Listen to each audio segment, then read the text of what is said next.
안녕하십니까, 통찰TV의 조승재입니다. 오늘의 주제는요, 100배짜리 슈퍼대박주는 어떻게 만들어지나, 이런 주제로 말씀을 드리도록 하겠습니다. 자, 우리가 100배짜리, 물론 좀 장기 투자를 해야 되겠죠. 그러나 100배짜리 슈퍼대박주를 하나 찾아낸다고 할 것 같으면 우리의 인생이 바뀔 수가 있죠. 그래서 모든 투자자의 꿈이다, 이렇게 볼 수 있겠고요. 상당히 많은 또 엄청난 그 주식의 명인들이 이런 100배짜리 슈퍼대박주를 장기 투자해서 결정적인 승부의 계기를 삼는 경우가 많았습니다.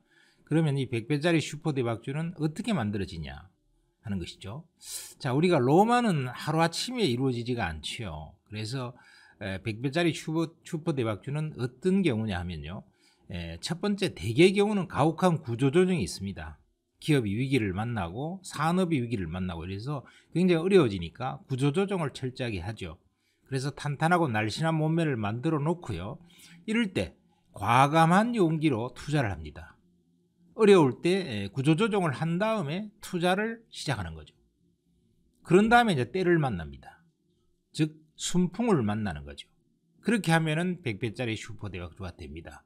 따라서 이런 조건을 갖춘 기업이 조건을 갖춘 때를 만났을 때 우리가 투자의 기회를 찾아내느냐 안 내느냐, 또 찾아냈다 하더라도 용기를 내고 과감하게 투자를 하느냐 안 하느냐가 바로 행운의 주인공이 될 수 있다는 것이죠. 자, 그러면 이 100배짜리 슈퍼대박주의 사례 한 4가지 들어보겠습니다. 첫 번째가 삼성 엔지니어링의 사례인데요. 1997년 말에 우리가 IMF의 외환위기가 닥쳤죠. 그래서 주가가 1000포인트에서 무려 280포인트까지 종합지수가 거의 4분의 1 토막이 났습니다. 이러다 보니까 웬만한 종목들은 4분의 1 토막은커녕 10분의 1 토막, 20분의 1 토막 나는 종목들도 수두룩했죠. 그때 상황이 안 좋고 기업이 어렵다고 그러면 비교적 우량한 그룹에 있는 기업조차도 적자가 나면서 엄청나게 망가지게 됩니다. 그때 이 삼성 엔지니어링은 해양 플랜트라든가 이런 걸 중심으로 하다 보니까 뭐 유럽, 중동 같은 지역도 그 당시에 그 전에 이제 유가가 많이 올라갔다가 많이 빠져버렸죠. 그러다 보니까 굉장히 어려워지니까 수주가 뚝 끊어져 버렸죠. 그래서 해외 플랜트 수주도 안 되고 여러 가지 여건도 어려워지고 이러다 보니까 엄청나게 주가가 빠져서 정말 2,000원 수준의 주가 형성됐습니다. 그런데 이제 가혹한 구조조정을 해서 몸매도 날씬하게 만들고요, 또 유가가 다시 오르기 시작하면서 해양 플랜트의 대규모 수주도 받아내고, 그리고 이제 고유가 시대가 왔죠. 이렇게 하면서 중동에 수주가 대박이 터졌습니다. 그래서 불과 2,000원대에서 28만원대까지 무려 140배가 올랐어요. 그래서 이런 변화의 흐름을 우리가 잘 찾아냈다고 하면은 그 대단한 수익률의 주인공이 될 수도 있다 하는 것이죠. 자, 그 다음에 이제 셀트리온 사례, 여러분 이건 너무 잘 아시죠? 셀트리온은 바이오시밀러에 한번 이제 집중 투자를 하겠다고 해서 엄청난 대규모 투자를 했었죠. 그리고 실적이 적자가 났습니다. 투자를 많이 하니까 적자가 나고 이게 뭐 회수가 안 돼서 수입이 안 들어오니까 적자도 어려웠고 뭐 망한다는 소리도 들어 있었고요. 또 공매도 세력들이 계속 공격을 했습니다. 그래서 2,000원대 수준까지 이렇게 떨어져 있었습니다만은 그 후에 대규모 투자를 통해서 또 바이오시밀러가 유럽을 중심으로 해서 하나하나 임상에도 성공하고 판매에도 이제 성공을 해서 실적이 이제 회복이 되면서 30만원 수준까지 엄청나게 올랐죠. 그래서 거의 이것도 100배가 넘는 굉장한 슈퍼대박주가 된 바 있습니다. 이것도 이제 바이오 시밀러라고 하는 또 바이오의 새로운 그 변화의 물결을 또 탔지만 굉장히 어려워졌을 때 주가가 살 때부터 대규모 투자를 통해서 용기 있게 이 영역을 개척하고 노력했기 때문에 이런 성공이 만들어졌죠.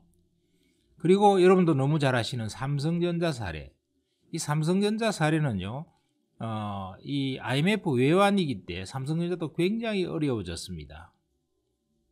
그러다 보니까 주가가 3만 원대에 머물러 있었어요. 심지어는 신문기사에 삼성전자 부도설이 나오고 있었고요. 그 당시에 기사 내용을 보면은 삼성전자가 은행에 자금 담당 임원이 찾아갔더니 은행에서 대출을 못 해주겠다, 이렇게 대출 거부했다는 그런 뉴스가 신문에 나왔습니다. 그리고 이때 이제 IMF 외환위기 때 그래서 상당히 삼성전자도 적자가 나고 어려웠지만 또 반도체 치킨 게임이 이제 막 벌어지고 있을 때죠. 그러니까 이제 이것 때문에 어려웠었는데 그 뒤로 이제 반도체 치킨 게임을 통해서 삼성전자가 독보적으로 다른 경쟁 기업들을 많이 앞질러서 과감한 투자를 통해서 성공을 해서 치킨 게임의 선발로 나서게 됐습니다. 거기다가 이제 그 이후로는 또 2008년도 9년도 같은 경우는 스마트폰이 이제 나왔는데 여기에서 삼성전자가 추격 전략에서 성공을 함으로써 그동안에 반도체 하나밖에 없었는데 이 반도체에다가 스마트폰이라고 하는 양날개를 달아서 그 뒤부터 굉장히 실적이 좋아졌죠. 지금도 뭐 가전도 있습니다만 가전은 수익이 미미합니다. 결국 삼성전자는 지금도 보면은 반도체와 스마트폰에서 대박을 터뜨리고 있는데요. 장기적으로도 앞으로 의미가 있어 보이는 것은 또 자동차, 이 전장, 인공지능 자율주행차 쪽에서도 이제 뭔가 기회를 찾으려고 하고 있고요. 인공지능에서도 뭔가 기회를 찾으려고 하고 있고 이렇게 새로운 영역을 또 개척하려고 하고 있습니다. 이런 측면에서 장기적으로는 아직도 추가적인 상승이 예상되는데 외환위기 때 3만 원대에서 지금 300만 원대까지 왔기 때문에 100배의 대박주가 된 거죠. 물론 유무상 배당을 합치면 100배보다 훨씬 더 많습니다. 그러니까 결국 이런 성공이 어떤 때 만들어지냐, 기업이 어떻게 변화될 때 만들어지냐를 잘 생각해 보시면 하나의 중요한 우리가 슈퍼 대박주를 고르는 시사점을 얻을 수 있다, 이렇게 생각이 됩니다. 자, 그리고 이제 마지막으로 여러분들께 이제 소개해 드릴 것은 SK텔레콤 사례인데요. 이 SK텔레콤은 1990년대도에는 한국이동통신으로 불려져 있었습니다.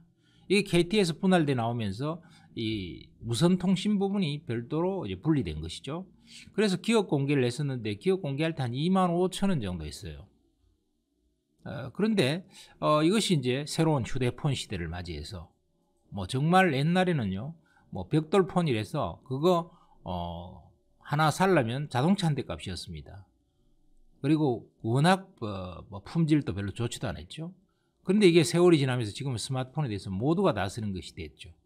그러면서 이게 시세가 크게 났는데요. 이 모바일 통신 시대 개막과 더불어서 500만 원대까지 올라왔습니다. 무려 200배의 수익이 났죠. 자, 이래서 이게 시대의 대세를 맞이하고 초창기에는 별 볼 일 없다가 하나의 산업의 거대한 조류를 맞이했을 때, 또 그 전에 기업이 탄탄하게 성장 동력에 과감하게 투자를 하고 또 구조조정을 잘했을 때 이런 슈퍼 대박주가 만들어진다, 이렇게 말씀드릴 수가 있습니다. 자, 구독과 좋아요 눌러주시고요. 여러분들 행복한 바이러스 전파해 주시기 바라겠습니다. 감사합니다.